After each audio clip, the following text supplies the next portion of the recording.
மாதா தொலைக்காட்சி அன்பர்களே, இறந்த நம்பிக்கையாளர்களின் ஆன்மாக்கள் இறைவனிலே நித்திய இளைப்பாற்றி அடைய நமது மாதா தொலைக்காட்சியோடு இணைந்து ஒரே குடும்பமாக மன்றாடுவோம்.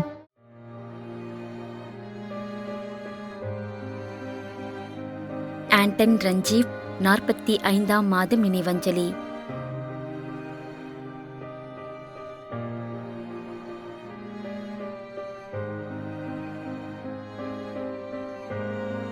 பெனடிக்டா சந்திரமுகி 2ஆம் ஆண்டு நினைவஞ்சலி.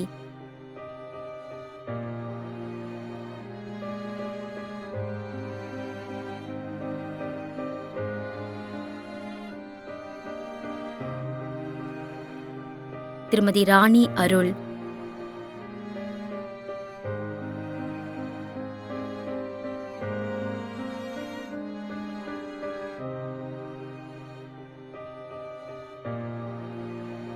லட்சுமி திருநெல்வேலி 7ஆம் மாதம் நினைவஞ்சலி.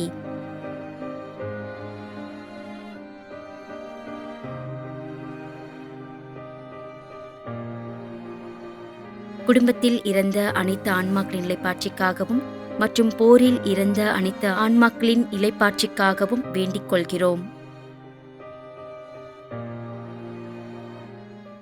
மேலும் யாரும் நினையாத நம்பிக்கையாளர்களின் ஆன்மாக்களுக்காகவும் மன்றாடுவோம்.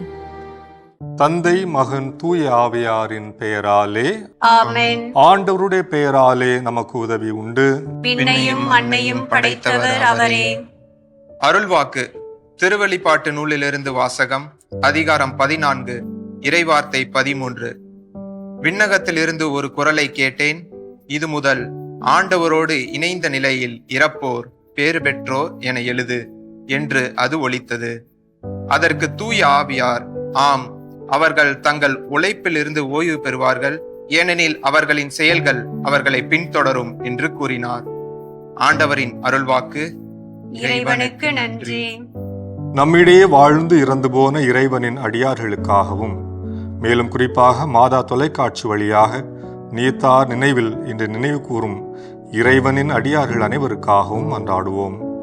விண்ணுலகில் இருக்கின்ற எங்கள் தந்தையே, உமது பெயர் தூயது என போற்ற பெறுக. உமது ஆட்சி வருக. உமது திருவுளம் விண்ணுலகில் நிறைவேறுவது போல மண்ணுலகிலும் நிறைவேறுக. எங்கள் அன்றாட உணவை இன்று எங்களுக்கு தாரும். எங்களுக்கு எதிராக குற்றம் செய்வோரை நாங்கள் மன்னிப்பது போல எங்கள் குற்றங்களை மன்னியும். எங்களை சோதனைக்குட்படுத்தாதேயும், தீமையிலிருந்து எங்களை விடுவித்தருளும். ஆமென். இறைவா, இரக்கம் காட்டுவதும் மன்னிப்பு அளிப்பதும் உமது இயல்பு. ஆகையால் உமது திருவடிகளுக்கு வந்துள்ள இன்று நாங்கள் நினைவு கூறும் ஆன்மாக்கள் மீது இரக்கம் கொண்டு அவருடைய குடும்பத்தார் மற்றும் மாதா தொலைக்காட்சி குடும்பம் செலுத்தும் ஜெபங்களை ஏற்று அவரது குற்றங்களையும் அவற்றிற்குரிய தண்டனையையும் மன்னித்து அமைதியையும் முடிவில்லா வாழ்வையும் தந்திடுமாறு எங்கள் ஆண்டவராகிய கிறிஸ்து வழியாக உம்மை மன்றாடுகின்றோம். ஆமென். நிலையான இளைப்பாறுதலை ஆண்டவரே இவர்களுக்கு அளித்தருளும். முடிவில்லாத ஒளி இவர்கள் மேல் ஒளிர்வதாக. இறந்த நம்பிக்கையாளர்களின் ஆன்மாக்கள் இறைவனின் இரக்கத்தினால் அமைதியில் இளைப்பாறுவனவாக. ஆமென்.